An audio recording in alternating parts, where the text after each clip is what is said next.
Bueno, en este caso vamos a hablar sobre los nuevos fármacos de asma y EPOC.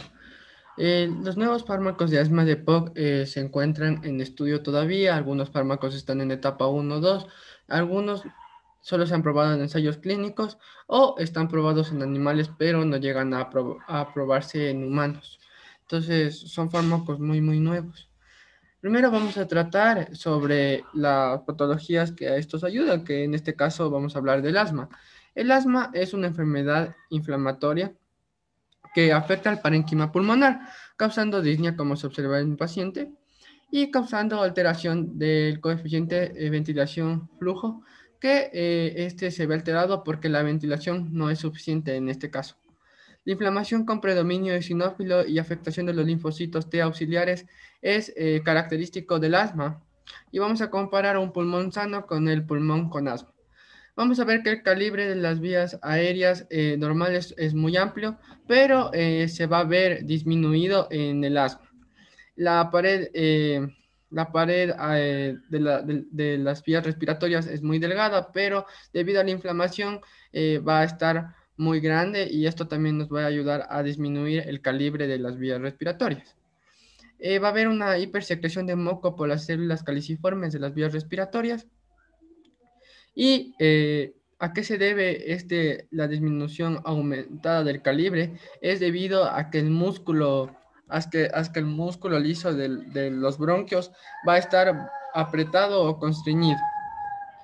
El asma, como vimos, se va a ver exacerbado por diversos factores, como puede ser el ejercicio, polvo, hongos y medicamentos también puede ser que el paciente reaccione inflamatoriamente y gatilla una crisis asmática. El fármaco de elección en estos momentos es la epinefrina para una crisis asmática. El enfisema, en cuanto al enfisema, tenemos las características de que tiene un aumento del consumo de energía, disminuye el peso debido a la caquexia, los pacientes prefieren evitar comer porque esto les causa molestias respiratorias.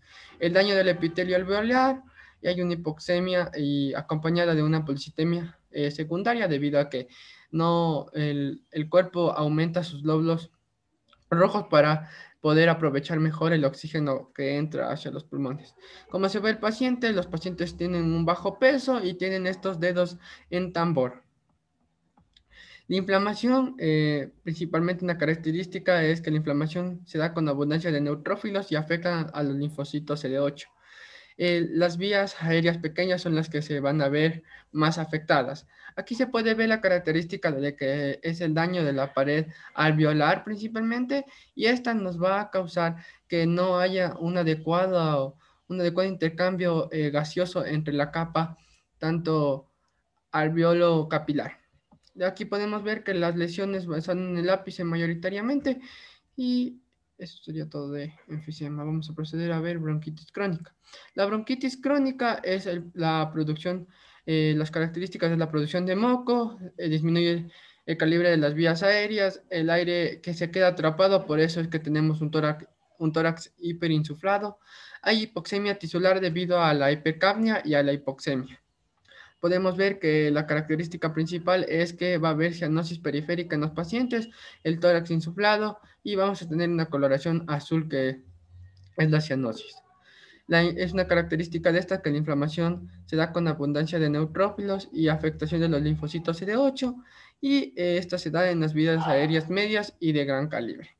Aquí podemos ver las características de que la bronquitis crónica hay un aumento más grande de la secreción de moco y va a haber una inflamación de la mucosidad y por esto se va a ver que el calibre de las vías respiratorias aéreas medias y de gran calibre se va a ver disminuido.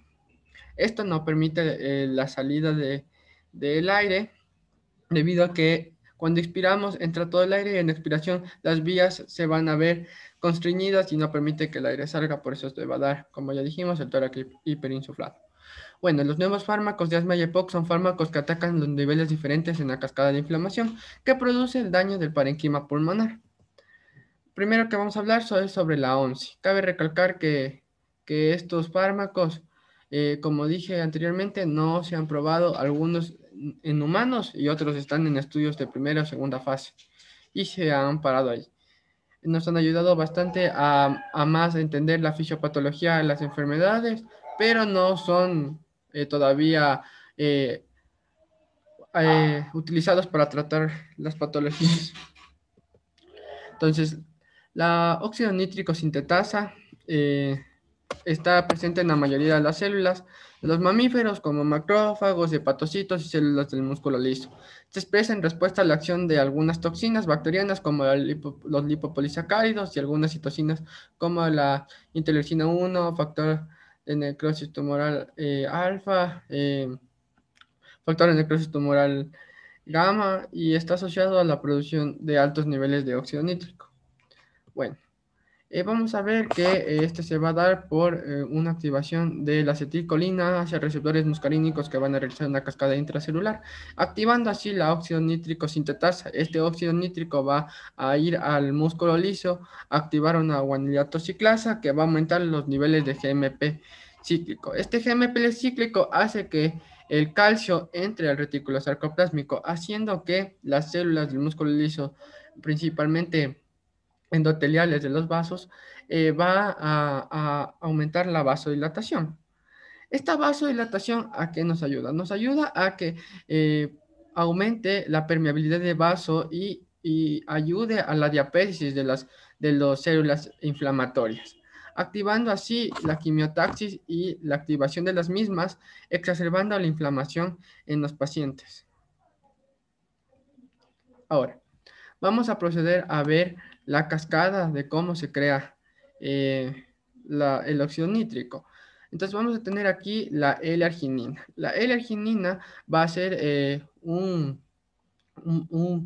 el sustrato para la óxido nítrico sintetasa, dándonos como un subproducto la N-hidroxi L-arginina, que se va a dividir en dos, en óxido nítrico y la L-citrulina. Esta L-citrulina va a haber una vía de recuperación que va a formar otra vez L-arginina y se, se recicla un poco esto. Este óxido nítrico nos va a ayudar a aumentar la citotoxicidad, como ya habíamos visto, por la diapéresis y la inflamación exacerbada. ¿Qué activa? Como ya vimos, las interleucinas de TH2, que es el interferón gamma, el factor de necrosis tumoral alfa, el factor de necrosis tumoral beta y los lipopolisacáridos. Lo que algunas sustancias que lo inhiben es la urea y los poliaminas. Ahí vamos a ver el receptor de TH2. Las células linfocitarias innatas tipo 2 abundan en los pulmones y responden a diversos alérgenos como el polvo, el polen y ácaros. Las células linfocitarias innatas tipo 2 expresan el receptor CRTH2, cuyo ligando es la prostaglandina D2, que se secreta por los mastocitos en el tejido pulmonar. La activación del receptor CRTH2 incrementa las respuestas a las interleucinas 2 y interleucina 25 e interleucina 33, lo que se traduce en una mayor secreción de interleucina 5, interleucina 9 y interleucina 13 por las células por las células TH2. Esta respuesta es inhibida por la lipoxina A4. Bueno, aquí vamos a ver que diversos alérgenos, como habíamos dicho, el polen, el polvo, los ácaros y algunos virus, van a entrar por las células epiteliales hacia las células dendríticas, estas van a presentar epítopos hacia los linfocitos TH2 y también hacia las células linfocitarias innatas tipo 2. Esta presentación va a activar a los mastocitos, los mismos que van a secretar el sustrato de la prostaglandina D2, que es el sustrato para este receptor, es el ligando de este receptor, de CRTH2. Al activarse los receptores tanto en las dos células, va a secretar la interleucina 5, interleucina 13 y va a aumentar la degranulación de los eosinófilos, así aumentando la inflamación. Cabe recalcar que el receptor CRTH2 también está presente en los eosinófilos y esta prostaglandina D2 hace la acción. A continuación hablaremos acerca de otro tipo de fármacos que se han propuesto para el tratamiento de asma y EPOC. Estos van a ser los inhibidores de la ONCI. La ONCI es la enzima que va a permitir la síntesis de óxido nítrico y se llama óxido nítrico sintasa. Para entender el funcionamiento y el fundamento de este tipo de fármacos, es importante primero empezar entendiendo cómo es que se da la producción del óxido nítrico. El óxido nítrico es sintetizado a partir de la L-arginina por la óxido nitrato sintetasa. De esta van a existir tres isoformas, de las cuales las dos primeras van a ser completamente dependientes de calcio y calmodulina. Es lo que las diferencia de del tercer isotipo, que va a ser la ONCI. Es importante mencionar que las dos primeras isoformas van a producir pocas cantidades de óxido nítrico, mientras que la ONCI va a producir aproximadamente de 8 a 10 veces más óxido nítrico que las otras dos.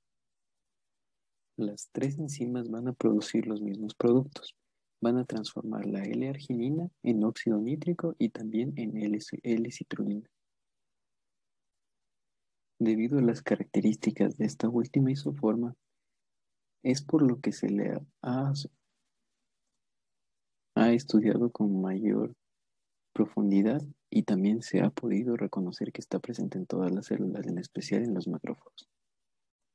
Ahora, es importante destacar por qué se pensó en un fármaco que ataque esta vía de formación del óxido nítrico. Esto principalmente es debido a la citotoxicidad que tiene el mismo. Aquí también se encontró un dato importante, y es que el óxido nítrico tiene una mayor citotoxicidad cuando viene de la enzima mencionada, que va a ser y particularmente en este isotipo 11.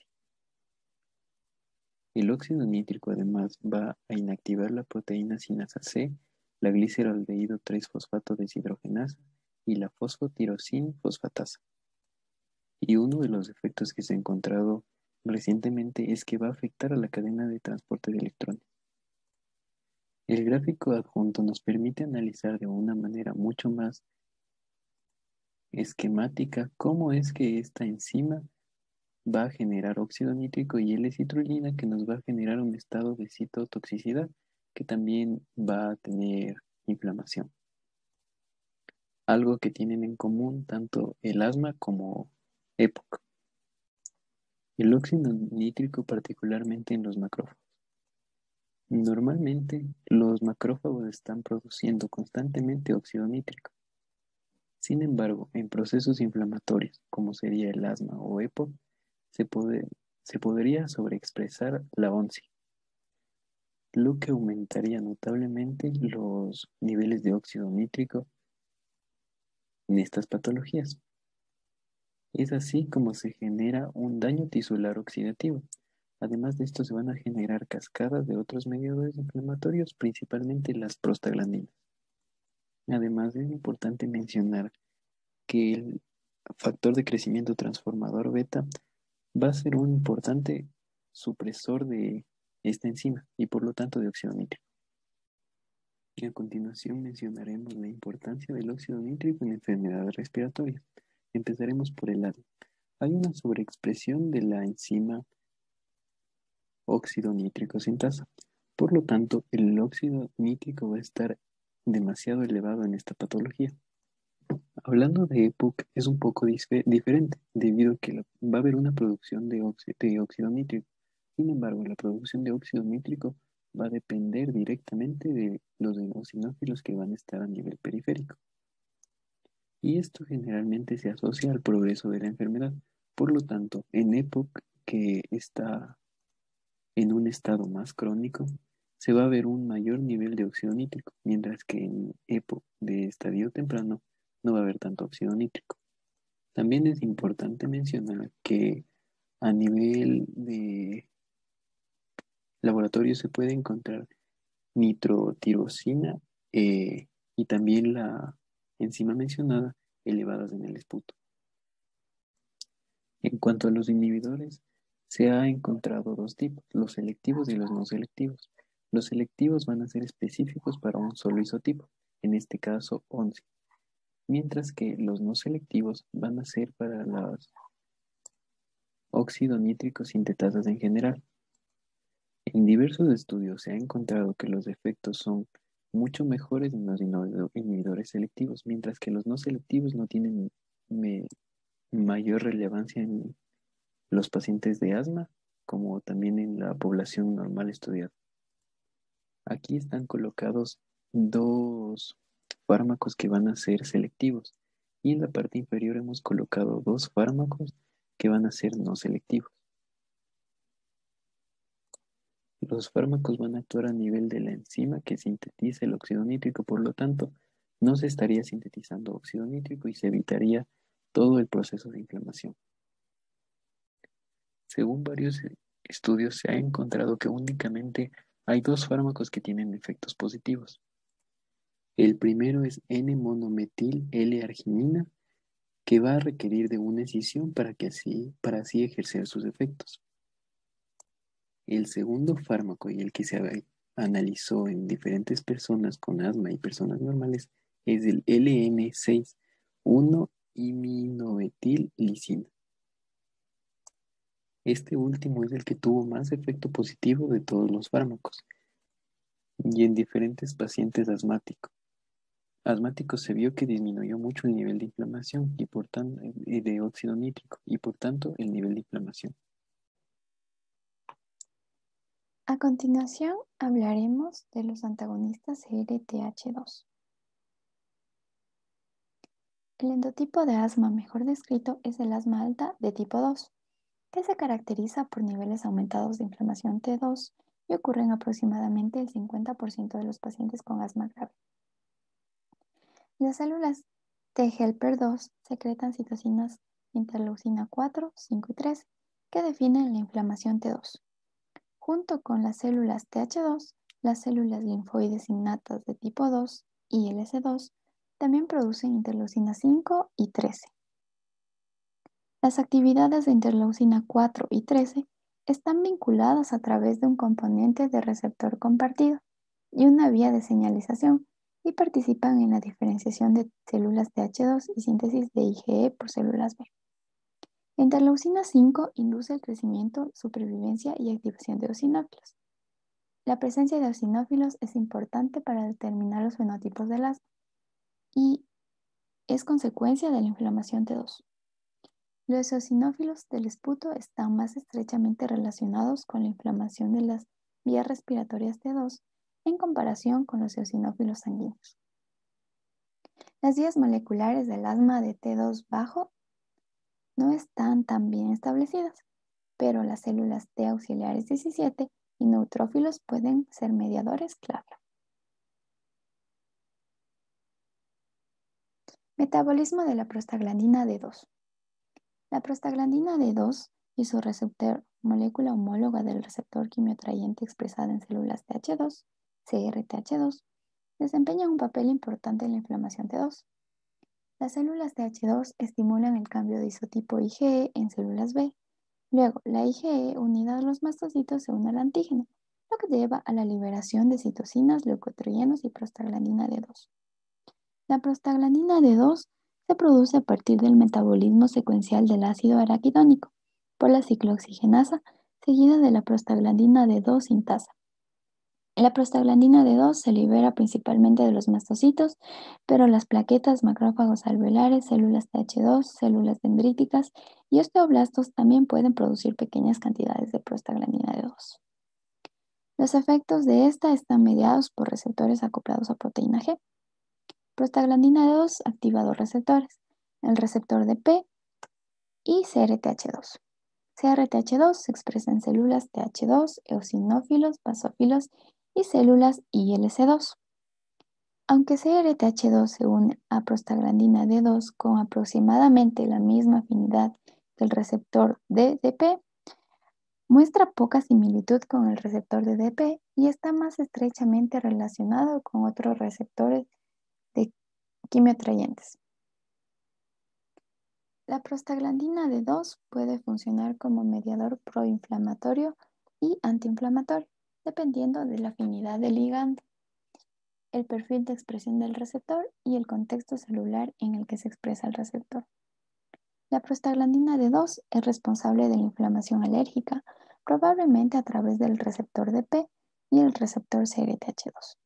El receptor de DP se expresa en las células epiteliales bronquiales y la unión de prostaglandina D2 derivada de mastocitos ADP en el epitelio estimula la producción y liberación de citocinas y quimiosinas que reclutan linfocitos TH2, lo que provoca inflamación de las vías respiratorias, obstrucción del flujo de aire e hiperactividad de las vías respiratorias. La prostaglandina D2 también media el reclutamiento de eosinófilos y basófilos a través del receptor CRTH2 e inhibe la apoptosis de eosinófilos a través del receptor DP. La prostaglandina D2 induce un cambio rápido en la morfología de los eosinófilos y un aumento de la quimiosinesis de eosinófilos. La activación de prostaglandina D2 de DP tiene un efecto opuesto sobre los basófilos, al inhibir la migración de basófilos y la degranulación mediada por IgE. La prostaglandina D2 también es un potente broncoconstrictor a través del receptor de tromboxano A2, TP, aunque la prostaglandina D2 tiene baja afinidad por el receptor de TP. Prostaglandina D2 y CRTH2 interaccionan y pueden estimular la migración de ILC2, que conduce a una inflamación en el pulmón. Actividad del complejo prostaglandina D2-CRTH2 en el asma. Los niveles de prostaglandina D2 se han medido en pacientes con asma con resultados inconsistentes. En pacientes con asma leve se ha demostrado que los niveles de prostaglandina D2 en el lavado bronquioalveolar, BAL, aumentan y no son diferentes en comparación con los no asmáticos. Sin embargo, todos los estudios tuvieron un número reducido de pacientes. Los pacientes con asma grave tenían un aumento de la prostaglandina D2 en el líquido BAL en comparación con los pacientes con asma leve o moderada que recibieron corticosteroides inhalados. Este hallazgo se confirmó posteriormente en una expansión de esta cohorte de pacientes con asma. El fluido, la cantidad de prostaglandina D2 en el fluido se asoció inversamente con la función pulmonar y se correlacionó positivamente con peores síntomas y antecedentes de exacerbación reciente. Los niveles de prostaglandina D2 también aumentan en pacientes con asma después de la provocación con alergia. La expresión del receptor CRTH2 en las células T también es diferente en pacientes con asma en comparación con los controles sanos. Las células TCRTH2 positivas componían solo una pequeña población de células en el líquido BAL, pero hubo un porcentaje significativamente mayor en pacientes con asma en comparación con los controles. En otro estudio, los niveles de ARN mensajero de CRTH2 en BAL fueron más altos en pacientes con asma grave en comparación con pacientes con asma leve no tratados con corticosteroides inhalados y controles sanos. Los niveles más altos de prostaglandina D2 en el líquido BAL y el número de células CRTH2 positivas se asociaron con un control deficiente del asma, eosinofilia en sangre periférica y niveles altos de óxido nítrico exhalado. En general, estos estudios sugieren que el aumento de prostaglandina D2, los niveles y la expresión de CRTH2 se observan en pacientes con asma T2 más grave. Una descripción general de fevipiprant.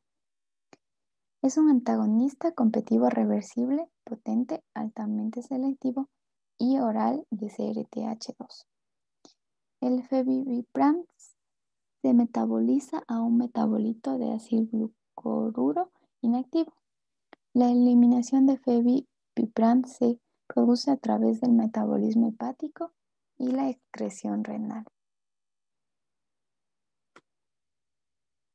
Estudios clínicos de fevipiprant.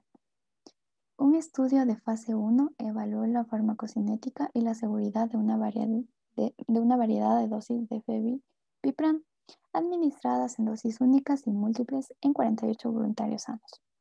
Se observaron concentraciones máximas de fevipiprant de 1 a 3 horas después de la administración, con una vida media de aproximadamente 18 a 20 horas.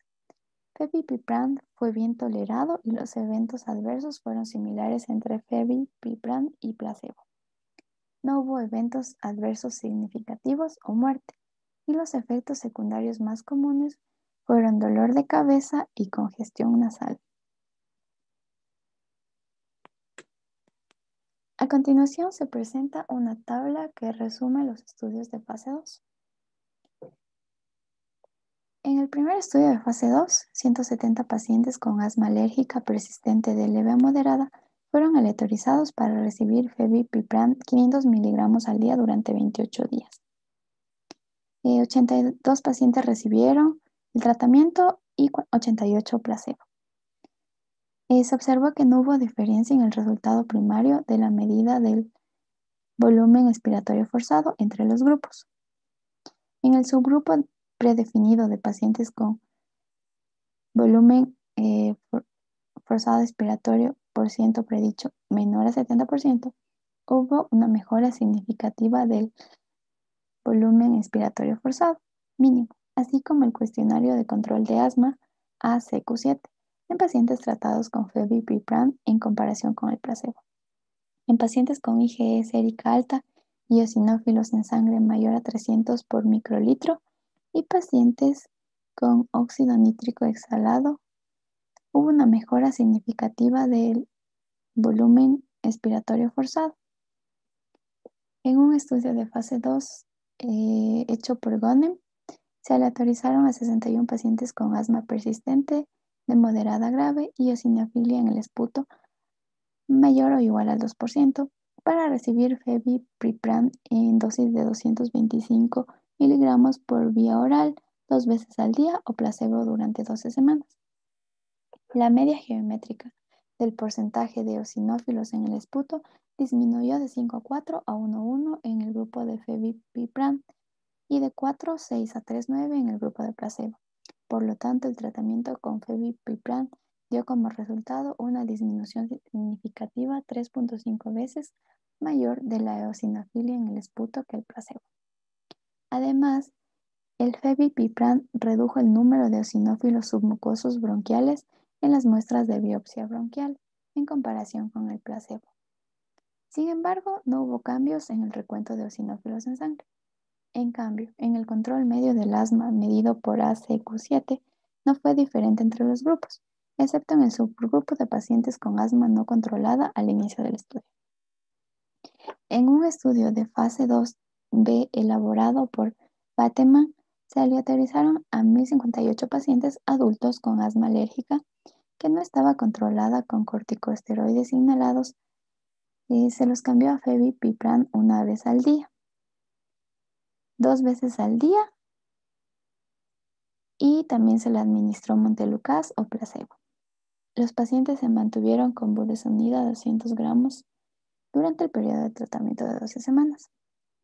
Hubo una mejora en el volumen expiratorio forzado antes de la dosis tanto con fevipiprant como con montelukast en comparación con el placebo. No hubo evidencia de una mayor eficacia en ningún subgrupo predefinido, incluido el recuento de eosinófilos en sangre, el volumen expiratorio forzado previsto o las puntuaciones ACQ iniciales. Fevipiprant no mejoró el control de los síntomas. Se concluye que en todos los estudios de fase 2, fevipiprant tuvo una seguridad y tolerabilidad aceptables. La eficacia variable de fevipiprant en estos estudios probablemente se relacionó con las diferencias en las poblaciones de pacientes en términos de gravedad del asma, control del asma y presencia de eosinofilia. Todavía no se identificaba una población diana óptima para fevipiprant, pero se asumía que podría estar destinado para pacientes con asma eosinofílica grave.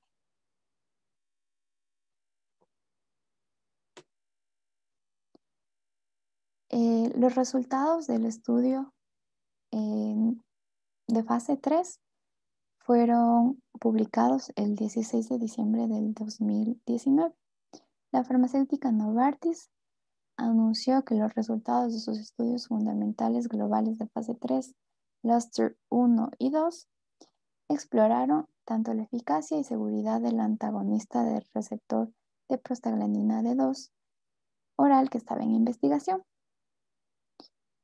Los análisis agrupados de los ensayos Luster no cumplieron el umbral clínicamente relevante para la reducción de la tasa de exacerbación de moderada a grave en comparación con el placebo durante un periodo de tratamiento de 52 semanas para cualquiera de las dosis, 150 miligramos o 450 miligramos. Los estudios incluyeron a pacientes que tenían asma moderada a grave, inadecuadamente controlada, a pesar de haber recibido corticosteroides inhalados de dosis media a alta y al menos un controlador adicional. La totalidad de estos estudios no apoyaron a un mayor desarrollo de fevipiprant en el asma. Novartis exclamó que si bien los estudios de Luster con fevipiprant son decepcionantes, contribuyen significativamente a la comprensión de la vía de la prostaglandina D2 en el asma.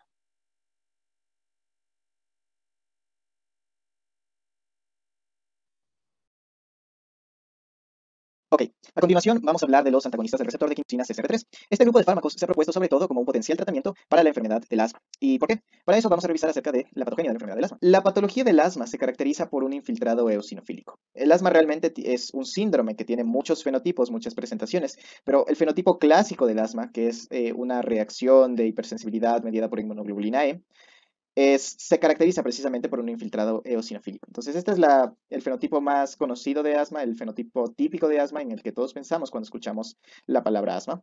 Y este se caracteriza por un infiltrado eosinofílico en el cual van a actuar muchas vías de señalización celular donde el receptor de quimiosina CCR3 va a jugar un papel crucial. Vamos a verlas más a detalle. Aquí tenemos la vía aérea y en el caso del asma se cree que la patología inicia de la siguiente forma. Un alérgeno o un antígeno que muchas veces en el caso del asma no puede ser identificado, termina llegando a la vía aérea. Y en este punto va a ser captado por una célula presentadora de antígenos, por ejemplo, una célula dendrítica, que la va a llevar al ganglio linfático más cercano dentro del tejido pulmonar y va a usarlo para sensibilizar a un linfocito T. ¿Ok? Si es que los serie de factores genéticos y ambientales que se creen están involucrados en la multicausalidad del asma están presentes, entonces la sensibilización de este linfocito T lo va a llevar a diferenciarse hacia un linfocito T de tipo helper y del subtipo 2. Entonces se va a instaurar una respuesta de linfocitos T de tipo TH2. Y a su vez esta va a instaurar la respuesta de hipersensibilidad mediada por inmunoglobulina E. Ok, entonces, ¿qué quimiosinas determinan que este linfocito T se derive hacia una respuesta TH2?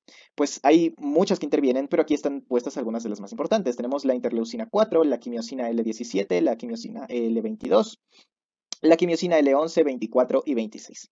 ¿Y por qué estas últimas tres están marcadas en morado? Bien, toda célula utiliza un receptor para sentir los mensajes moleculares, los mensajeros moleculares que les envían otras células.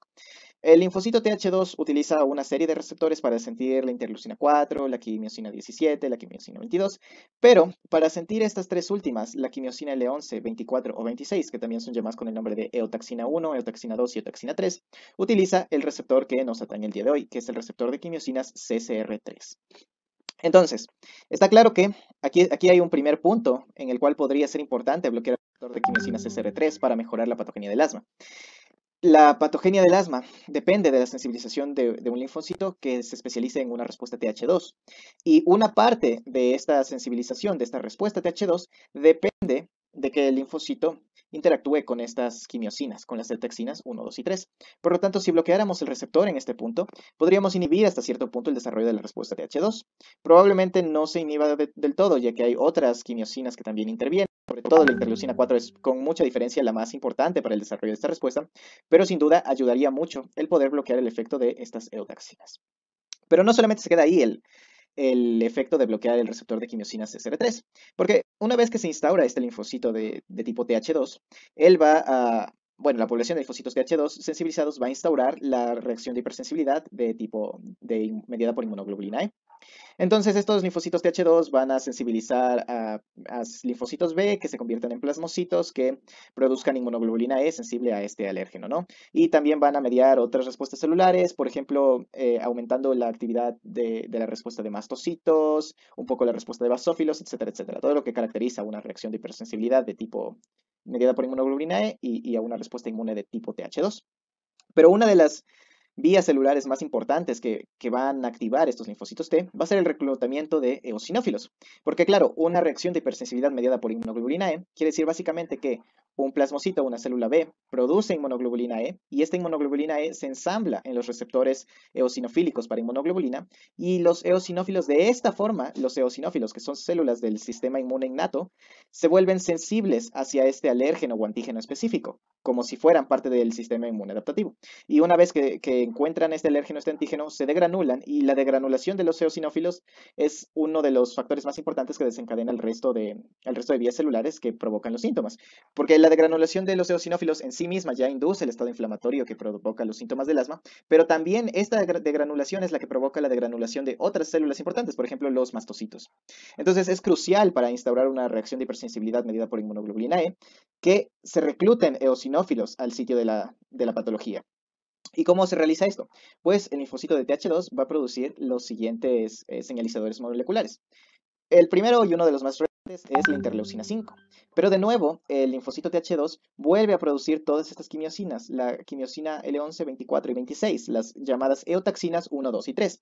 Porque precisamente esta es la función principal de estas quimiosinas. El nombre mismo lo dice, eotaxinas. Son quimiosinas, es decir, que tienen una función quimiotáctica de reclutamiento de células, pero son quimiosinas específicas para eosinófilos, por eso se llaman eotaxinas.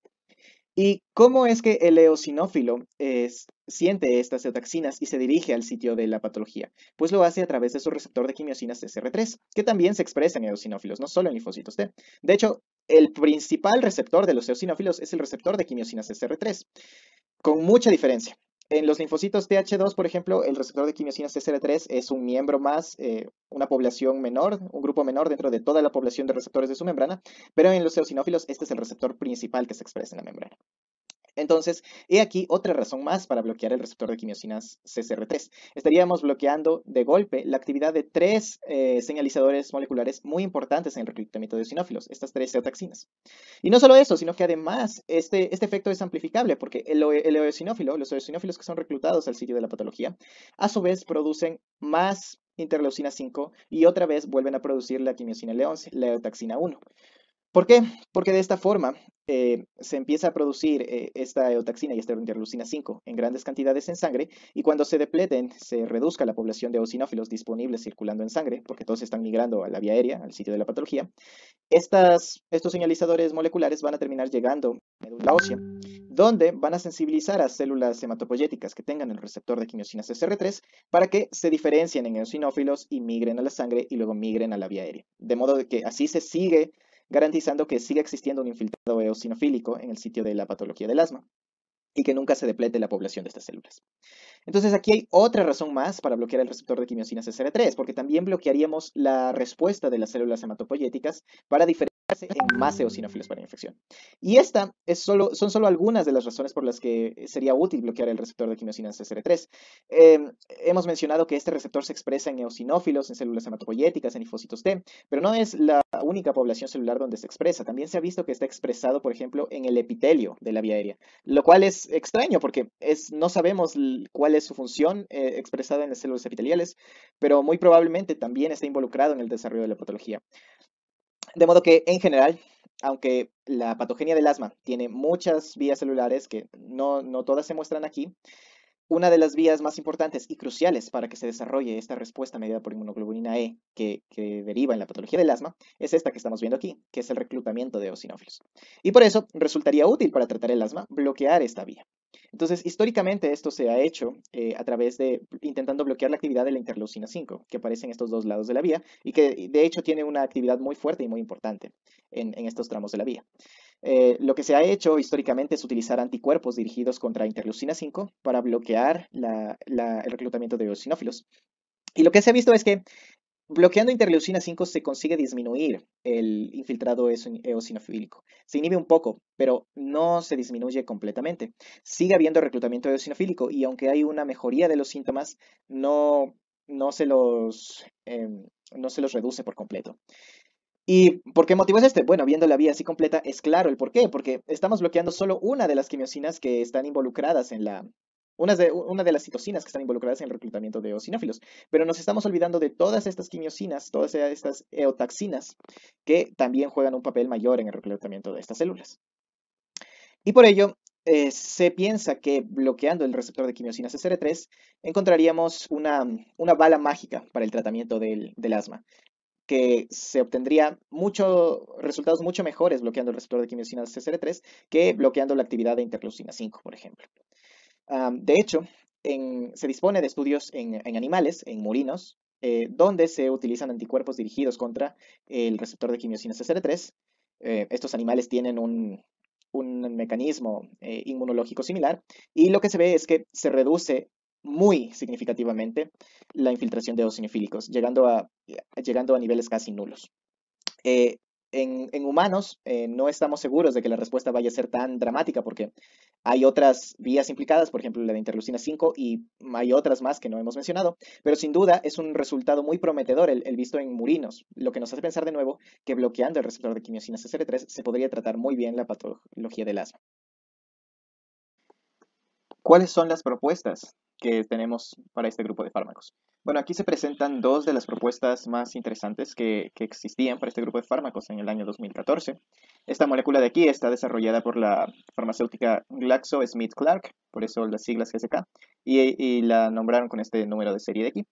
Y esta otra de aquí, esta molécula está desarrollada por la farmacéutica AstraZeneca, las siglas AZ, y este número de serie para designarla.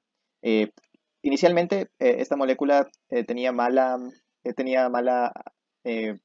propiedades farmacocinéticas y debido a eso AstraZeneca le realizó algunas modificaciones y la molécula final resultante es esta de aquí y el nombre con el número de serie con el que la conocen es este de aquí abajo, pero que es un derivado de este. En cualquier caso, estas dos son las moléculas más prometedoras que existieron para un inhibidor del receptor de quimiosina CCR3. Sin embargo, estas dos moléculas tuvieron que ser detenidas en fase 2. ¿Y por qué? Bueno, en el caso de la molécula de GlaxoSmithKline se detuvo en fase 2 porque hubo falta de eficacia clínica. La molécula, a pesar de que sí mostró afinidad por el receptor de quimiosina CCR3, no mostró efectos clínicos de alivio de los síntomas o reducción eosinofílica. Y no se sabe exactamente qué fue lo que pasó ahí, por qué no funcionó. En el caso de la molécula de AstraZeneca sucedió un hecho similar. En este caso sí que hubo efecto clínico, pero fue insuficiente, entonces se lo detuvo igual en la fase 2. Y estas dos son solamente las moléculas más prometedoras para este grupo de fármacos, pero a lo largo de los años, al menos hasta 2014, han habido varios compuestos que se han intentado proponer como inhibidores del receptor de quimiosina CCR2. Y no solamente moléculas que imitan citocinas, antagonistas, vamos. También ha habido algunos anticuerpos, por ejemplo aquí, y también ha habido algunos oligonucleótidos, como este de aquí. Sin embargo, por una u otra razón, todos estos fármacos han sido detenidos en la fase de pruebas 2 o todavía no han superado esta fase de pruebas.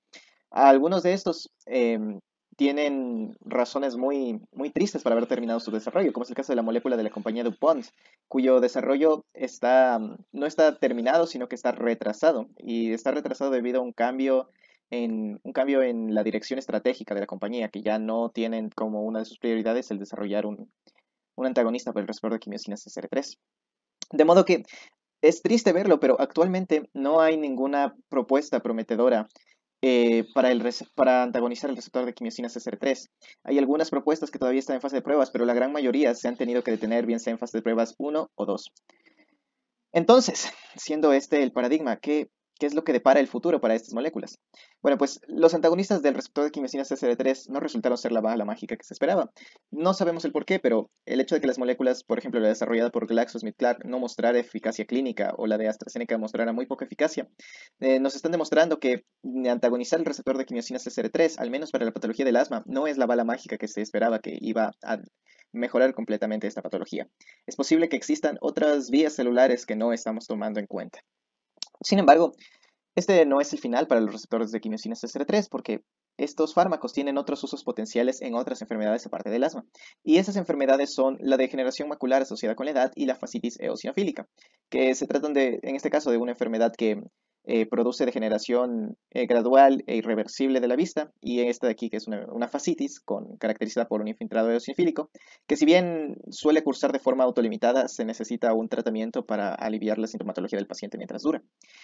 En ambas patologías se ve que también es crucial el infiltrado eosinofílico para el desarrollo de la patología, y por eso los antagonistas de quimiosina CCR3 se proponen como mecanismos para controlar la sintomatología de estas enfermedades. Entonces, si bien actualmente no hay interés en el desarrollo de antagonistas de CCR3 para el control de la patología del asma, quizá estos fármacos resurjan a partir de las investigaciones que están haciendo para degeneración macular asociada con la edad o fascitis eosinofílica. Y quién sabe, quizá alguno de los fármacos desarrollados para estas patologías sí que resulte efectivo para tratar la patología del asma. Es un futuro interesante, pero para llegar a él hace falta más interés de parte de las compañías farmacéuticas en el desarrollo de estos fármacos. Esperemos a ver qué nos depara el futuro.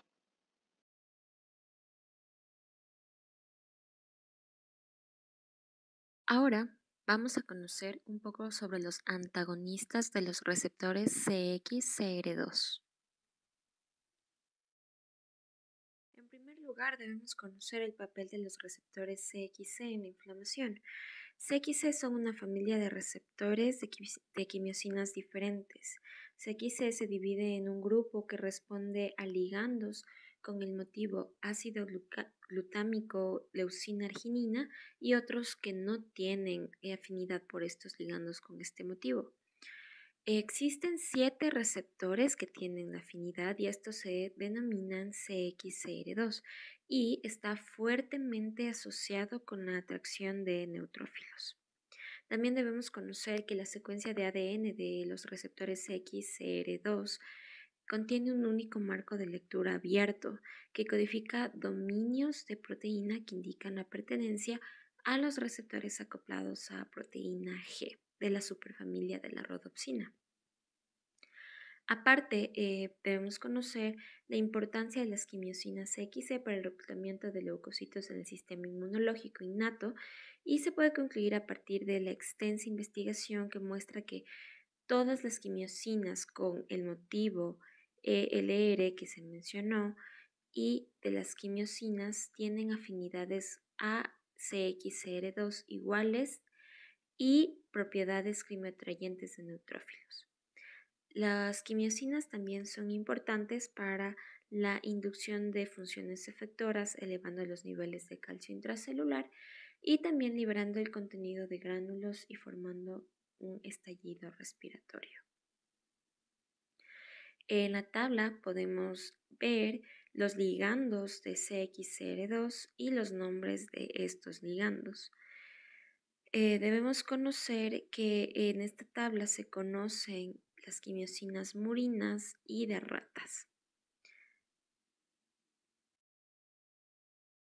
Ahora que conocemos el papel de CXCR2, su origen y sobre todo los ligandos que pertenecen a este receptor, debemos conocer sobre el papel regulador de estos receptores en el reclutamiento de neutrófilos, y esto se da en 2 eventos separados tras una lesión aguda. Estos tienen lugar en la liberación de neutrófilos desde la médula ósea y el reclutamiento local de neutrófilos. En primer lugar, una lesión activa las células natural killer T y producen la liberación de interleuquina 17A. Esto induce la activación de la trombopoyetina en la médula ósea y la estimulación por la trombopoyetina inhibe la unión de los ligandos CXC12 al receptor CXCR4 y activa la liberación de los ligandos CXCR2 de los megacariocitos. La liberación de los ligandos de CXCR2 y el debilitamiento de la unión con estos mismos receptores conduce a la movilización de neutrófilos de la médula ósea.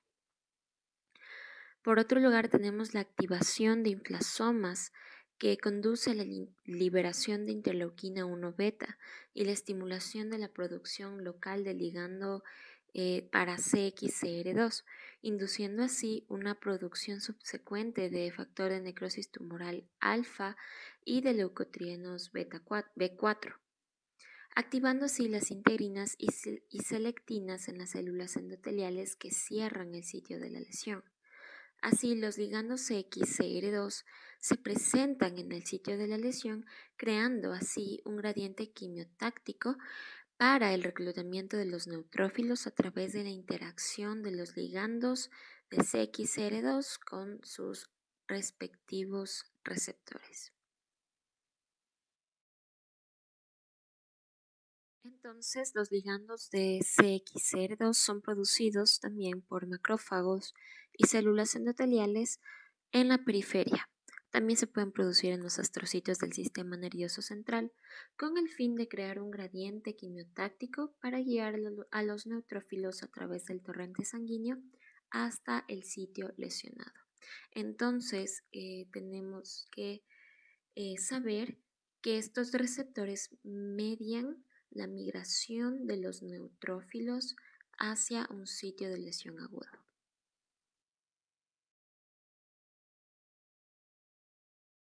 Después de conocer el origen y los ligandos del receptor CXR2 junto con su papel en el reclutamiento de neutrófilos tras una lesión aguda, es menester conocer que se lo ha considerado como un blanco para el desarrollo de antagonistas con el fin de disminuir la respuesta inflamatoria, sobre todo en enfermedades como EPOC, fibrosis quística y bronquiectasias. Hay dos estudios, un estudio con pacientes con asma neutrofílica y otro con pacientes sanos, a los cuales se les administró el fármaco antagonista del receptor.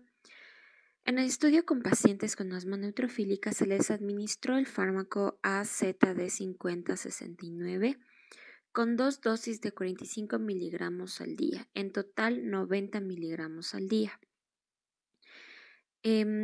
Cabe recalcar que este fármaco es selectivo para los receptores CXCR2, pero también puede tener cierta afinidad a CXCR1. No obstante, es en veces superior la selectividad hacia CXCR2.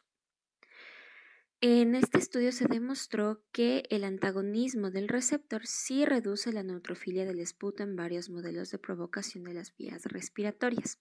Y también se midió el número de neutrófilos en esputo, mucosa bronquial y en sangre.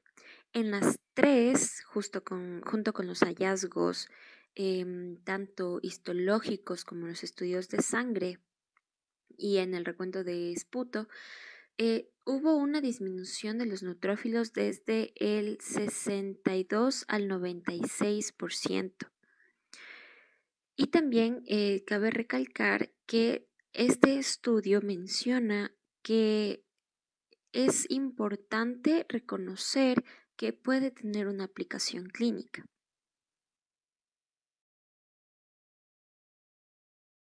No obstante, a pesar de que hubo una reducción considerable de los neutrófilos, varios pacientes tuvieron que salir del estudio debido a que tuvieron una baja muy importante de neutrófilos en sangre.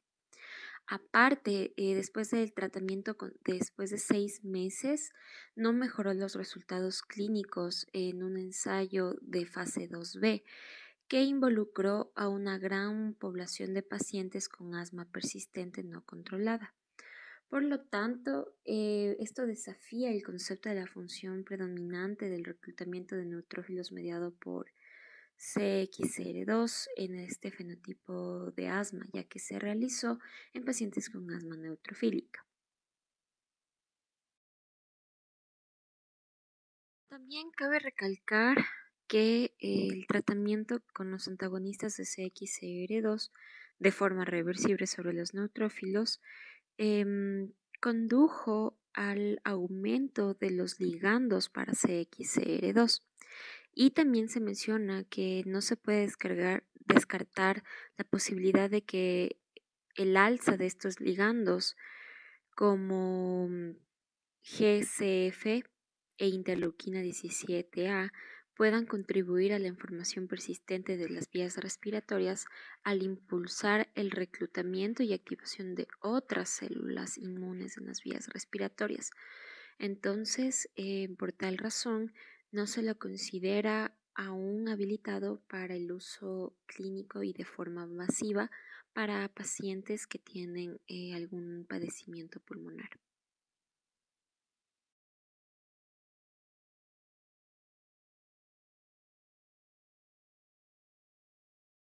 Por otro lado, en el estudio con pacientes sanos se realizó la administración del fármaco AZD8309 en pacientes sanos y para ello se utilizó el lipopolisacárido de forma inhalada para inducir una respuesta neutrofílica aguda que va a depender de la dosis también en las vías respiratorias de estos voluntarios sanos.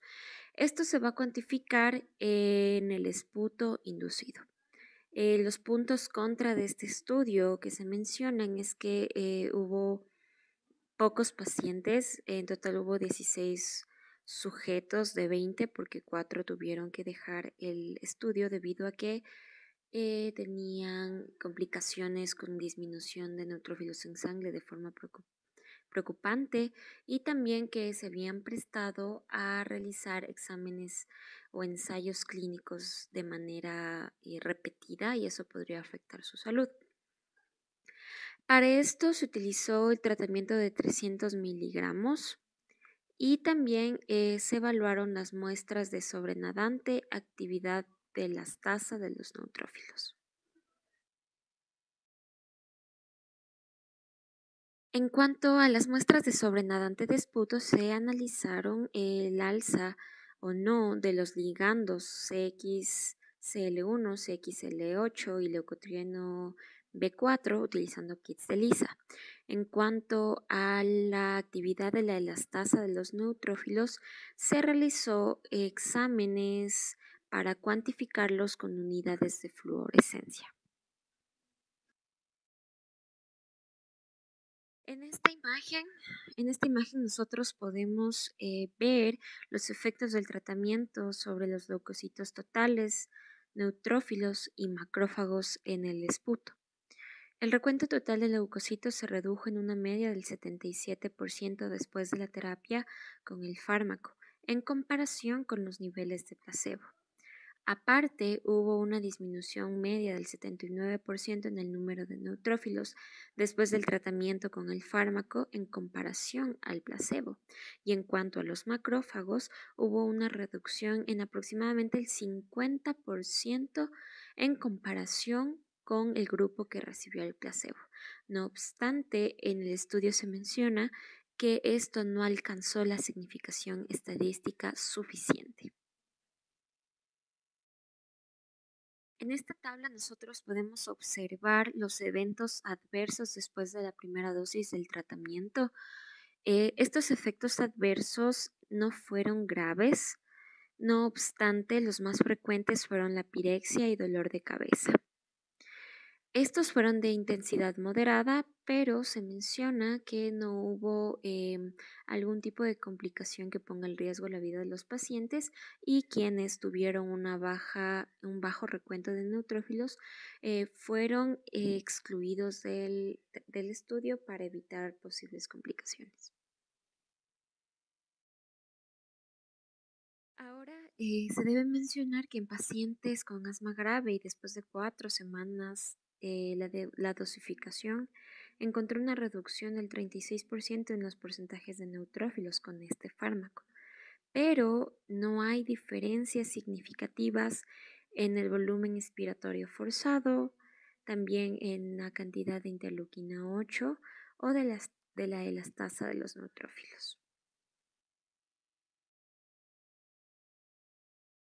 Ahora debemos mencionar que el tratamiento con este fármaco también demostró una reducción en el número de neutrófilos circulantes, que también se observó en un estudio de fase 1 con navarixina en sujetos normales y en pacientes con EPOC. CXR2 se expresa no solo en los leucocitos circulantes, sino también en el músculo liso, glándulas submucosas y en el sistema nervioso central, por lo que se puede esperar efectos secundarios después de la administración de un antagonista potente. Se ha demostrado también un papel de CXR2 en la migración de neutrófilos in vivo en varios modelos animales, pero se desconoce de las funciones in vivo de la expresión de CXR2 frente al fármaco en células estructurales o en células de poblaciones de células inflamatorias, como las células dendríticas, mastocitos y linfocitos T, que también expresan el receptor CXR2.